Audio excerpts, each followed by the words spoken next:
Well, a hearty huzzah, everybody, and welcome back to the Blind Tasting Podcast, your number one attitudinal bourbon destination. It's true, we're back. And today, kids, I want to get things started. I want to be edgy, right? You got to be edgy for the clicks, for the internet, the algorithms, right?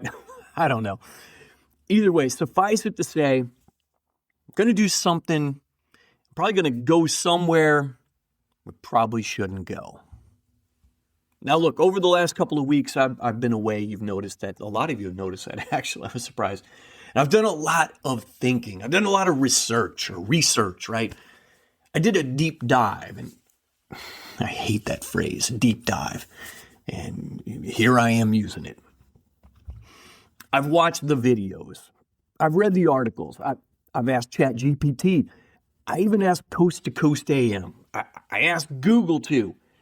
I've looked into all the water usage, all the electricity, the protests, the politics. And I've decided today we're finally going to get to the bottom of it once and for all. Today we're going to talk about AI data centers. Yeah, that's about the reaction I expected.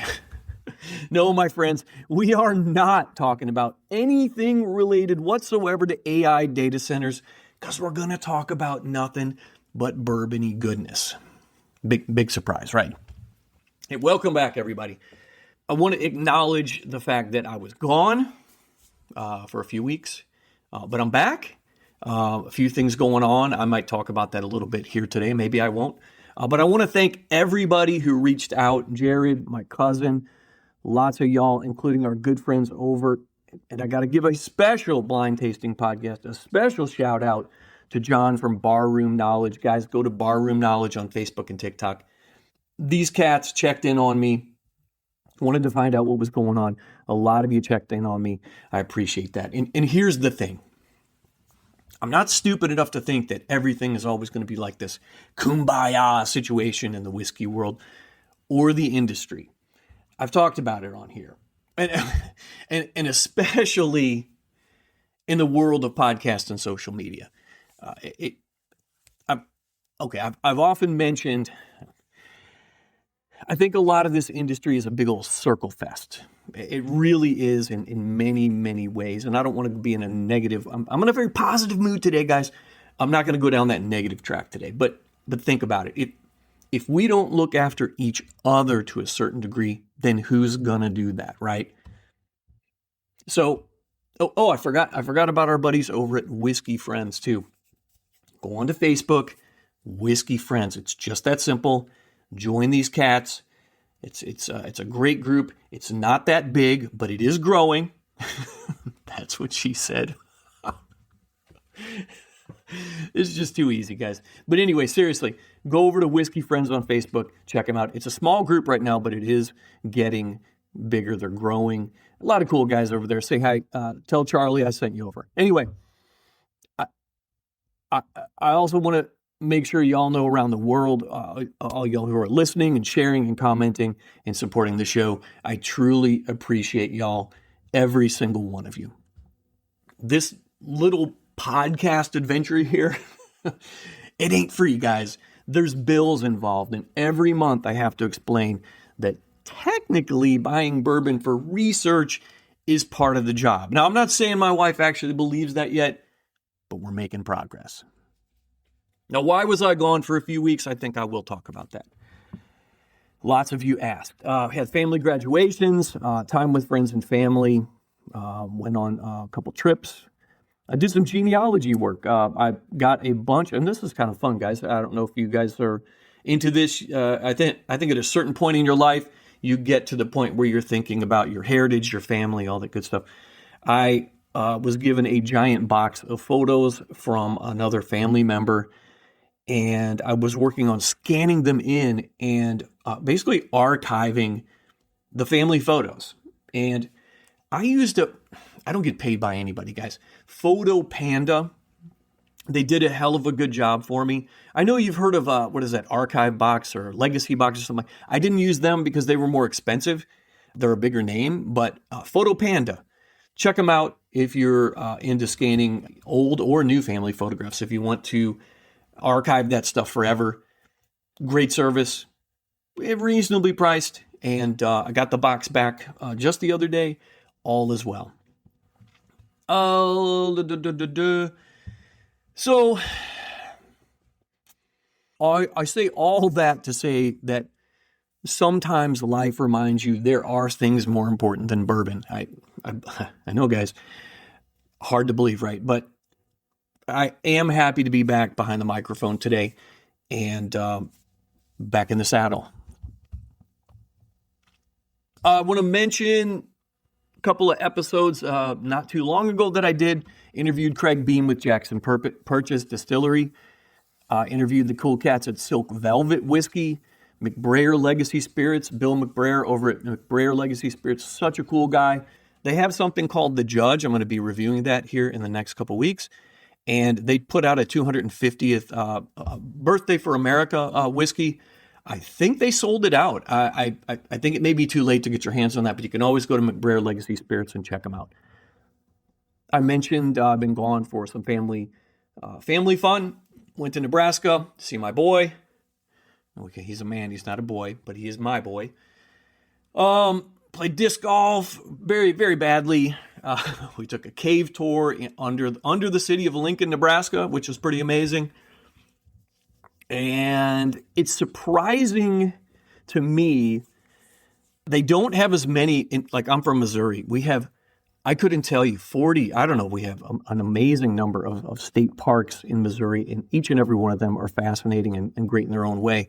In Nebraska, they don't have very many state parks, but the ones they have, and we went to a couple, fantastic. Great trails, lakes, rivers, wildlife, the whole bit. And like I said, disc golf, which we played very, very poorly. Oh, and another, like I said, it's been a couple weeks, guys. I went to Nashville with a buddy. We do this annual trip and did a couple things in Nashville. First thing we did was, well, not the first thing, but one of the things we did was go to Nelson's Greenbrier Distillery in Nashville. And I got a bottle. I'm gonna review that soon too. Did a flight, check those guys out. It's a beautiful property. Nelson's Greenbrier Distillery. I'm not getting paid by them, but if you go to Nashville and you had to go, which distillery should I swing? That's the one you should go and check out. Now, we almost did something fun. It's always fun to talk about things you almost do, right? We almost rode in a Waymo. And for those of you with infinity bottles, a Waymo is a autonomous vehicle. It's a self-driving car, basically. My buddy was like, no, I'm not even possibly getting in one of those. Now, I understand the hesitation. If you pay attention to the news, and God bless you if you watch the news, just turn off your TV. But if you watch the news, it seems like every day somebody's being trapped in a Waymo, or a Waymo is going the wrong way down a street, or whatever. Waymos are not killing people, but they're doing kind of awkward things from time to time. Now, on the other hand, Waymo, I heard a story a few days ago about a Waymo out in like Santa Clarita, California. These kids were acting like jackasses in the car, and they didn't have real guns in the car, but they looked like real guns, and they actually shot the window out. I don't know if it was a BB gun or something like that. Anyway, the Waymo actually called the police, and these kids got in big trouble because they were tearing the crap out of this car. Anyway, I wanted to try a Waymo because where else are you going to try one? We don't have them in St. Louis. I know they have them in Phoenix, San Francisco, and other places in California. Maybe other places. I don't know. But I was like, wow, there's a Waymo. My buddy's like, hell to the no. We did not ride in a Waymo, even though I think something like 70,000 people ride in a Waymo every day across America. That's a lot of folks, right? So when you see those stories on the news about, no, and don't get me wrong, I'm not an early adopter, right? I don't want to ride in a Waymo down the highway at 75 miles an hour. I'm not going to do that. I'm not comfortable, but I'll ride down the streets of Nashville, right, at 20 miles an hour.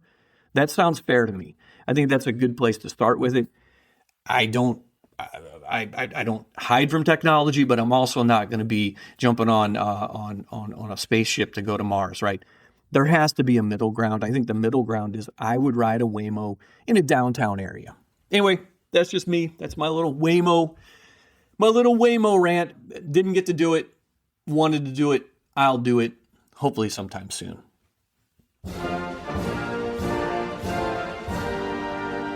So I want to do the obvious. Obviously, I've got to wish America a happy birthday. It's a big old 250th. That's a biggie. That's a biggie. That is huge, they say. And no matter what your politics, guys, you got to say it's pretty great here in the good old US of A. Do we have work to do here in America? Yes, we do. But I think we can all raise a good glass of American bourbon or whiskey and salute all those folks who came before us. TJ, George Washington, which, by the way, the George Washington movie, the Young Washington movie, saw that last week. Terrific movie. It's not a long movie. Sometimes they make those movies that, this is like 2 hours and 4 minutes long. Go see the Young Washington movie. It's great for learning more about what Washington did before he was president. Pretty fascinating stuff. Like I said, got to shout out to these guys. James Madison, all those cats who stood up to tyranny, and they helped to form our great nation. So happy birthday, America. Now, I say all that, but we didn't really do much to celebrate the birthday of America here on the 4th, other than just kind of hanging out. Now, we thought about going to see Miranda Lambert. She was putting on a free concert under the St. Louis Gateway Arch, which would have been fascinating. Gosh, the last time I went down under the arch was probably 25 or 30 years ago and watched the fireworks. But anyway, we decided it was too hot because, well, it was brutally hot. So we stayed home and we were able to witness what I can only describe as a full-on air assault on our entire neighborhood by the freaks across the road. Guys, they made the Iran attacks look like a warm-up act. And I kind of figured all the animals in the neighborhood would all run off and never come back. It was insane. But the next day, the birds, they were back. The cats that wander the neighborhood, okay, they don't wander, they're people's cats, but this is not like we don't live in a slum here, but there are some cats that wander the neighborhood. I can't imagine if you're one of those folks who had dogs that get scared during fireworks. We don't have a dog here, but so we were good. But glory be, it was insane. Now, during the full-on air assault, one of the chickies, I guess a girlfriend of one of the guys, finally came over to our house, knocked on the front door, and she actually asked are you guys okay if we shoot off fireworks? It was like, well, I mean, at this point, what do you say? They were mid-barrage at this point, so we basically just cheered them on, looked out the window, and ducked for cover. It was crazy. And speaking of crazy, all right, another celebration. This was the UFC fight. And you're like, Stark, I thought this was a bourbon podcast. Well, it is a bourbon podcast. We're going to get there. I want to talk about the UFC fight at the White House. And guys, this shouldn't be political. And I'm not going at it from that particular angle. We're not talking about who we like, who we don't like, all of that kind of crap. I'm looking at it. We live in America. We do mixed martial arts here. And whether you like the guy in the White House or not, if you watch this thing, if you actually watch the UFC fights, the whole program, start to finish, which I did, actually watched it, didn't read about it, didn't go by what some guy in the cul-de-sac said about it, read some crap on Facebook. If you watched it, it was pretty badass. Mostly, I'll explain. It was an insanely patriotic atmosphere there. And they had, the coolest thing to me was, obviously everybody says, well, the flyover. Well, Zach Brown Band, which I enjoy their music, they had a beautiful rendition of the national anthem. That was cool. The flyover, obviously that's cool. I mean, how can it not be cool? But the coolest part to me was they had Medal of Honor recipients walking in with the fighters. They were paying homage to some pretty badass American soldiers, airmen, and Navy folks. It was pretty awesome. Now, the only thing that took away from it, and I hate to even mention this, and whether you agreed with it or not, somebody yelling, "Michelle Obama is a man." Guys, that completely pulled attention away from honoring these Medal of Honor heroes. I think that moment deserved respect instead of some crazy internet fascination, this clickbait crap. And let me be very clear. The dude that yelled that was a complete dumbass. But the whole event wasn't stupid. Just this was. And that took center stage. And that kind of pissed me off because it was a fantastic, patriotic celebration coupled with a UFC fight, okay? And at least me, I'm not going to let that be outshined by some dumbass. Our heroes, the folks who have served our country, deserve more than that. So I was pretty stoked about the whole thing overall, but I had to mention that, had to get that out there. And I really believe that is part of this whole 250 celebration of America. So another thing that's recently happened, my wife went down and visited her folks, and she stopped at Buffalo Trace. Well, unfortunately, and this, how many times do I say this, right? Unfortunately, we went to Buffalo Trace, and all they had was, they only had Weller 107, and they had, I think they had E.H. Taylor small batch or something. And naturally, they always have that delicious, delightful, fantastic, good stuff brought to us by Chris Stapleton, Traveler. They always have that, which, by the way, Traveler foolproof. It's not terrible.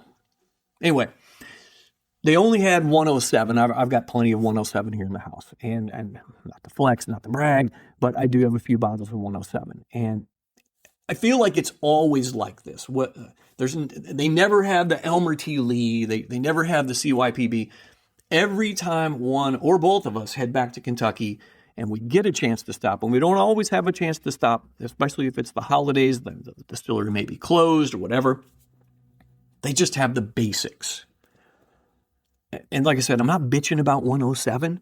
I love 107, but man, just once I'd like to grab at MSRP something else. Because, I mean, let's be real. You can find Blanton's everywhere now. You can find E.H. Taylor. You can find Weller Special Reserve. All this stuff is pretty findable now, too. Findable is a word, right? So all that stuff is findable now. So anyway, there was nothing special, as it were, but I got to give props to the wife for calling me and at least asking if I wanted her to stop and wait in a snake and grab something. So I appreciate that. Love you, dear. Thank you. I've been seeing a lot of posts out there about Special Oak Project Rye Bourbon lately at the distillery gift shop. So if you're in the neighborhood there, Frankfort, Kentucky, or you're nearby, pay attention. There are Facebook groups that you can follow to see what they have each day. Also, you can look on the Buffalo Trace website. A lot of Special Oak Project stuff lately. I'd love to give that a go here pretty soon. And speaking of Buffalo Trace, guys, they're basically going to be all the bourbon news now. Am I right? Yeah, that's pretty much how it's going to go, at least for today on this podcast. The Buffalo Trace universe, how many times have I said this? The Buffalo Trace universe just got bigger. Remember that Garrett County Distilling property? Garrett County Distilling, right by my in-laws? Well, it finally sold. It's the former Garrett County Distilling property. It's officially been sold at a court-ordered auction, and the only bidder was Tom Collins Distilling, which is basically a pseudonym for Buffalo Trace and Sazerac, and they purchased the entire facility for $20 million. And like I said, if the name Tom Collins doesn't ring a bell, it's not just a drink. It is a pseudo distilling company. It's affiliated with Sazerac, the parent company, Buffalo Trace, yada, yada, yada, yada. Earlier this year, Sazerac acquired the debt that was tied to that property. And so they were essentially in the driver's seat when it came time for the foreclosure sale. The property had recently been appraised at $28 million. So I guess $20 million looks like a pretty solid deal. I don't know. I think they had to pay a few $1,000,000 in some kind of back taxes or fees. I'm not going to look that up. Suffice it to say, the Sazerac and Buffalo Trace world is better. But it's a bittersweet story, guys. Garrett County Distilling was this massive project. It had a lot of promise. And I know this personally because I have family that live in Garrett County and just a few miles from the distillery. My wife was not excited about it. She's like, "Oh, give it 6 months, give it a year, it'll be gone." And she was right, actually. She was right. It didn't last very long because of their financial troubles and unpaid taxes and debt and all kinds of stuff. Mismanagement, allegedly mismanagement. And that's really tough news for the employees and for the local community. The folks down there, a lot of folks were really counting on this distillery being a success. Now, the good news is that the local officials, they seem optimistic. I don't know how they can be optimistic, although it is Sazerac. So, it's Sazerac. So I think they're hopeful the facility won't stay idle for long and that production and jobs will eventually return to Lancaster and the surrounding Garrett County area. So it is sad to see one bourbon dream come to an end, right? This could, and I'm not going to talk at great length about it today, but this could end up being another strategic expansion for the Buffalo Trace family. I don't know what they could do with that facility. I'm not going to even speculate at the moment, but we may talk about that some other time. And guys, if you can find any, I got to tell you, you got to grab a bottle of Garrett County Distilling's whiskey if you can find it out there. And I went to the liquor barn in Danville, Kentucky, I guess a year and a half ago, and I got a bottle of what they called All Nations whiskey. And I got to say, it's a blend of 3 whiskeys. I got to say, it's pretty darn good. I reviewed it, I guess, probably over a year ago here on the podcast. Maybe worth a listen. Go look back in the archives on Apple, iHeart, Amazon, all the places. But suffice it to say, guys, if you see it, grab it because it's gone for good, at least most likely. I don't think Sazerac's going to bring their brands back, although the Carrie Nation house, they moved her. If you look up Carrie Nation or you listen to my episode, I describe it in great detail. They hand moved, they took it apart and put it back together, the Carrie Nation house. They moved it onto the Garrett County Distilling property there in Lancaster. And it's got this amazing story about Carrie Nation's desire. She had rampage to stop folks from drinking alcohol. I'd love to see them reopen the distillery where it sits. And like I said, I've mentioned before, my in-laws lived like 5 miles as the crow flies from that property. And I'd love to be able to stop in every time I go down there and see what they've got, check it out. And I never got a chance to tour it either. I really wanted to get inside that Carrie Nation cabin, I think they call it, and take a look. So on to even more Buffalo Trace news. And this stuff is for adults only. So apparently, Buffalo Trace has decided that what adults really need is a summer camp. They're calling it Camp Buffalo Trace. So what they're doing is they're giving away spots through a sweepstakes. And I always tell you about sweepstakes and contests on here, guys. I really feel like if you don't enter, if you don't play, you can't win. And it's really true. Well, Buffalo Trace has a sweepstakes right now. And if you're lucky enough to get picked, you'll spend the day doing things like a blind bourbon tasting. Doing Buffalo Trace trivia. Well, doesn't that sound fun? A bung driving relay, which sounds like either a bourbon competition or something your doctor warns you about.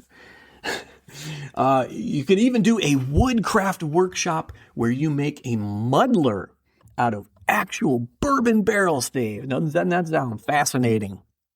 And if you're really lucky, you get the supercalifragilistic deluxe package where you do luxury camping right there at the distillery in giant tents. Pretty cool, right?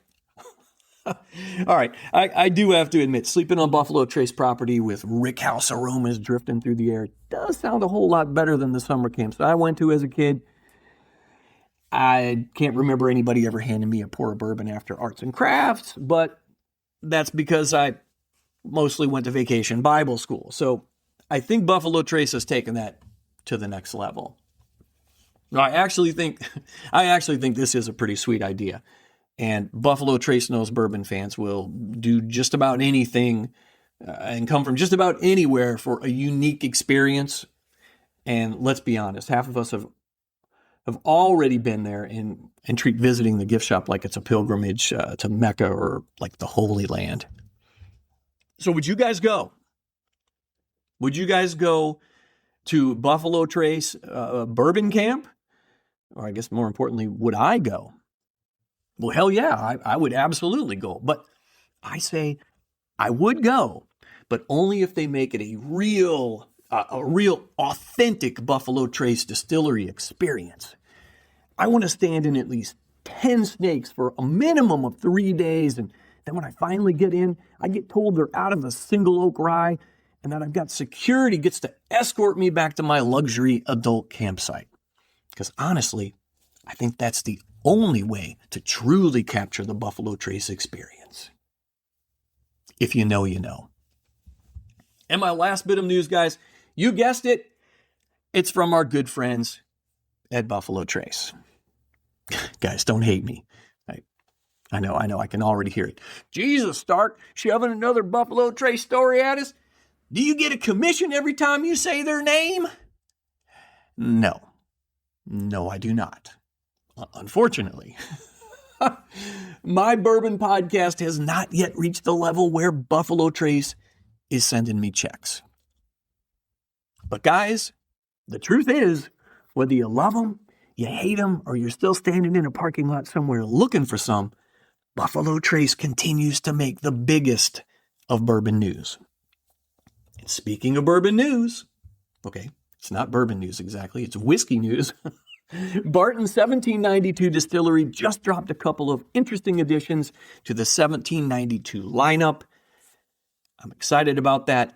Yeah, I know they're owned by Sazerac now. They're brother or a sister or cousin to Buffalo Trace, and that's how this all ties in. And the first one from 1792 Barton now, it's a big deal because it's something they've never done before. It's 1792 Kentucky Straight Rye Whiskey. They're finally getting into the rye game, and I'm really, really excited about this one. If I say really enough, you know I really mean it. Okay? This is a permanent addition to their lineup, and it's going to be bottled at 100 proof, and it's got that classic rye profile you expect.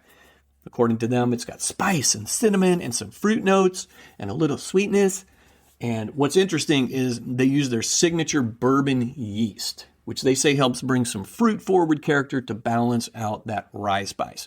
And the best part, this is amazing, and this is one of the reasons I'm super excited about it. The suggested retail price is around $40.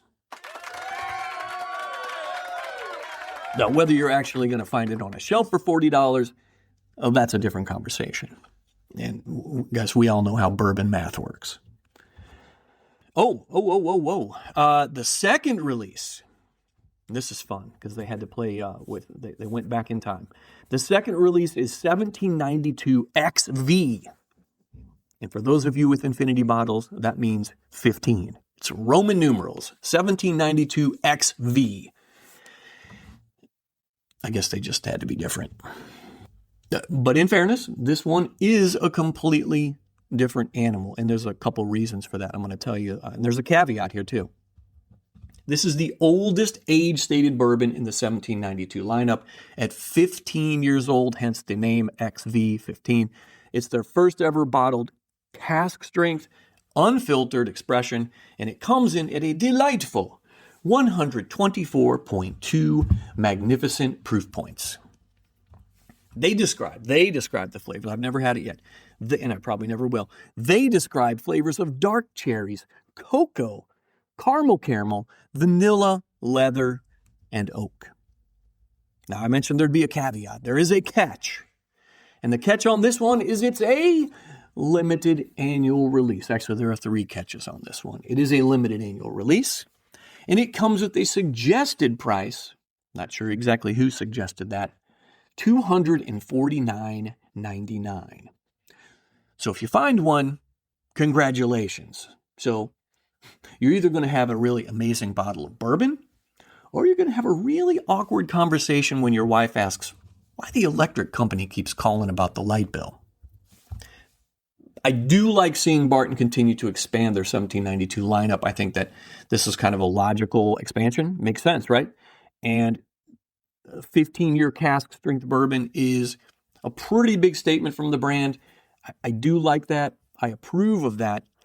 However, this offering will not be available in America. This is an international offering only. I think it's only going to be offering at like LAX and then the South Korean airport and a couple other places. You cannot buy this in America unless you are traveling internationally, and I think that sucks. So I'm excited, sort of, but it costs a ridiculous sum of money, and you can't get it. So, I mean, there are a lot of 15-year-old things out there now that are not $250. Okay, maybe not a lot. Okay, that's a stretch. But I mean, you're going to work really hard to get your hands on this one, and you're not going to pay $249, right? You're going to pay $349. If you got to get this from somebody that lives across the pond or somewhere. Anyway, kudos to Barton on the rye, because for $40 or give or take $40, that sounds pretty amazing. This limited edition thing, this annual release, great, $249, but it's only available if you're traveling internationally. I think that's a real bummer. Well, guys, I want to tell you about some things that are coming up. I don't often do this, but it's been a while, so I'm going to kind of give you a heads up here. I'm going to be reviewing Old Forester High Angel Share. I've got one of their bottles. Evan Williams 250th anniversary bottle. I got a bottle. This was my son picked this up for me. Trader Joe's. He found a bottle of bourbon at Trader Joe's. I want to check that out. I mentioned Nelson's Greenbrier. I have, I think, a Nelson's Greenbrier Reserve I want to talk about. I'm going to review it. And I'm going to review the Judge from McBrayer Legacy Spirits. These are all upcoming very soon. Stay tuned. Follow all the things. Pay attention. And this stuff will drop right into your podcast app. I want to thank my cousin. I want to thank the STL Bourbon, St. Louis Bourbon Society. I want to thank Metro East Bourbon Society and everybody who checked on me while I was away. Now, moral of the story, guys, today, I'm back. And the schedule is also getting back to normal. I got some fantastic interviews lined up, too, including one that I'm really excited about, but unfortunately, I can't say anything about it yet. Don't you hate that? I know I'm the guy who's teasing something, and then I don't tell you what it is. Trust me, I hate me for that, too. Also, a quick favor before we wrap up. If you enjoy the show, I say this stuff, but please don't turn off the podcast yet. Make sure you're subscribed wherever you listen, right? And I know most of you are loyal Apple Podcast listeners, or you're on iHeart, or you're on Spotify. That's amazing. I appreciate that. But for some damn reason, and like I said, I appreciate y'all. For some damn reason, I need you to subscribe on YouTube as well. Hit the subscribe button on YouTube. Apparently, in today's world, and this is what I'm learning, people, they look at your YouTube subscriber number and decide whether you're important or just some idiot talking into a microphone surrounded by lots and lots and lots of bourbon. Look, I really do hate asking you guys to do actual work, and I know you came here to relax and to listen and to sip whiskey and not to complete homework assignments, but if you've been enjoying the show, I'm not asking for money, I'm not asking for anything like that. Just hit that little subscribe button on YouTube as well. It really helps. Last but not least, guys, I got to give a shout out to the farmers, the distillery production guys and gals, the warehouse workers, the bottlers, and especially you truck drivers. These guys are the ones that really make it happen. So cheers to all of y'all. Well, that's all I got for today, Whiskey Freaks. Thanks for listening to the Blind Tasting Podcast, your #1 attitudinal bourbon destination.